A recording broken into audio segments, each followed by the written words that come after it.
रामू बड़े ही ईमानदार और मेहनती आदमी थे, लेकिन उनकी आर्थिक स्थिति बहुत ही कमजोर थी। रामू के पास एक छोटा सा खेत था जिसमें वह फसलें उगाते थे। वह हर दिन मेहनत से काम करते और अपने परिवार को पालने के लिए कुछ भी कमाते थे।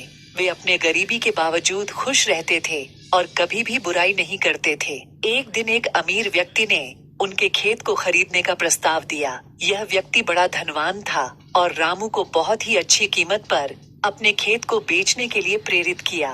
रामू ने सोचा कि वह इस पैसे से अपने परिवार की जरूरतें पूरी कर सकता है, लेकिन फिर भी उन्होंने इस प्रस्ताव को ठुकरा दिया। वे जानते थे कि उनके लिए ईमानदारी और अपने मूल्यों का पालन करना सबसे महत्वपूर्ण था। धीरे धीरे समय बीत गया और एक साल बाद उस अमीर व्यक्ति के खेतों में कुछ गड्ढे पड़ गए। उसके खेत की फसलें खराब हो गईं और वह बहुत ही परेशान हो गया। रामू का खेत उसके समीप था और उसकी फसलें अच्छी तरह से बढ़ गई थीं। उसके खेत के सफलता का राज था उसकी मेहनत, संयम और ईमानदारी में। अब वह गरीब नहीं दिखते थे, बल्कि उन्होंने अपनी मेहनत और सीख के साथ अमीरी प्राप्त की। अमीर व्यक्ति ने अपनी बुराई की प्राप्ति की और उसके समय का पश्चाताप किया।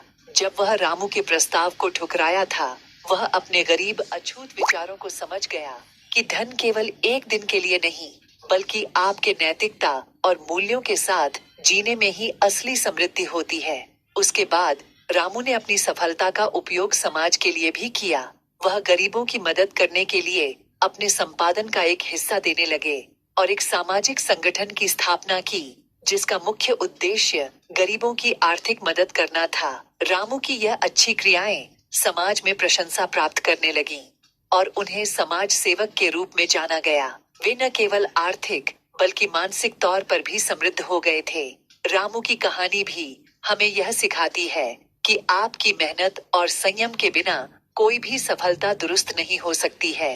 वे अपने लक्ष्यों की प्राप्ति के लिए हमेशा मेहनत करते रहे और अपने दृढ़ निश्चय के साथ समस्याओं का समाधान किया।